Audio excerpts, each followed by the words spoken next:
दिशा मात्र तुम्ही ठरवायला हवी. या भरतीमध्ये तुम्हाला संधी मोठी आहे, संधीचं सोनं करून घेता आलं पाहिजे. कोणत्याही सरळ सेवेअंतर्गत एवढी भरती मोठी होत नाही, तेवढी शिक्षक भरती होते. आणि आज बीएडला उमेदवारांच्या रांगा लागलेत याच्याचमुळे, कारण पोर्टल भरतीला चांगले दिवस आले, जागा भरपूर येतात आहे. पहिल्या टप्प्यामध्ये जर तुम्ही प्राधान्यक्रम लॉक केले नाही, काळजी करू नका, कोणी कुठं जात नाही. दुसऱ्या टप्प्यामध्ये तुम्ही लॉक करू शकता. इवन पुन्हा एकदा तुमची प्रोफाईल भरता येते. याच्यामध्ये अजून एक लूप होल, प्रत्येकाच्या मनातली शंका, ती म्हणजे 14 मे 2025 नंतर आमच्याकडे कॅटेगरीचं सर्टिफिकेट आहे, समांतर आरक्षणचं सर्टिफिकेट आहे, किंवा आमचं टीईटी पास आहे, सीटीईटी पास आहे, ते ऍडिशन केलं जाईल का? ते ऍडिशन केलं जाणार नाही.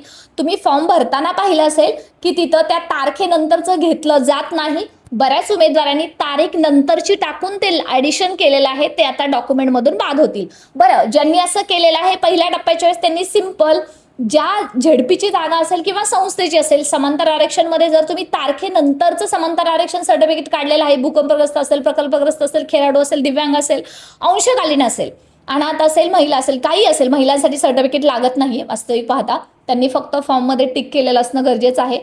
तर तुम्ही काय करायचंय, ती जागा तुम्ही लॉक करू नका, कारण जर अनायशी जर तिथं तुमचा नंबर लागला तर तुम्ही डॉक्युमेंट व्हेरिफिकेशन मधून बाद होताय.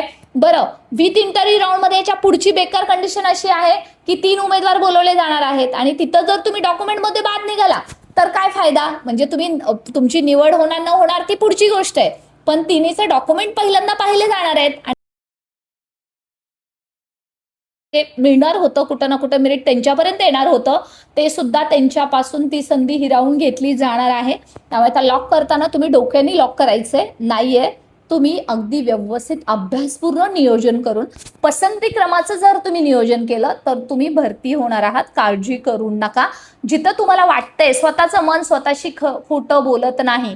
सगळ्यात महत्वाचं, आता तुम्ही सगळं रेडी केलेलं आहे, पण तुमचे डॉक्युमेंट व्यवस्थित आहेत का बघा. डॉक्युमेंट बाबतचा एक व्हिडिओ आपण ॲपमध्ये अपलोड केलेला आहे, तो पहा. पात्रता तुमची योग्य आहे का पहा एखाद्या विषयासाठी, ते पाहून घ्या. ते जरी तुमचं असलं तरी मग तुम्ही ते लॉक करत असताना 100% त्याचा पॉझिटिव्हली विचार करा. तुम्हाला जर जास्त मार्क्स आहेत तर जवळचे जिल्हे प्राधान्यक्रम लॉक करा, कमी मार्क्स आहेत तर दुर्गम जिल्हे पहिल्यांदा तुम्ही द्या.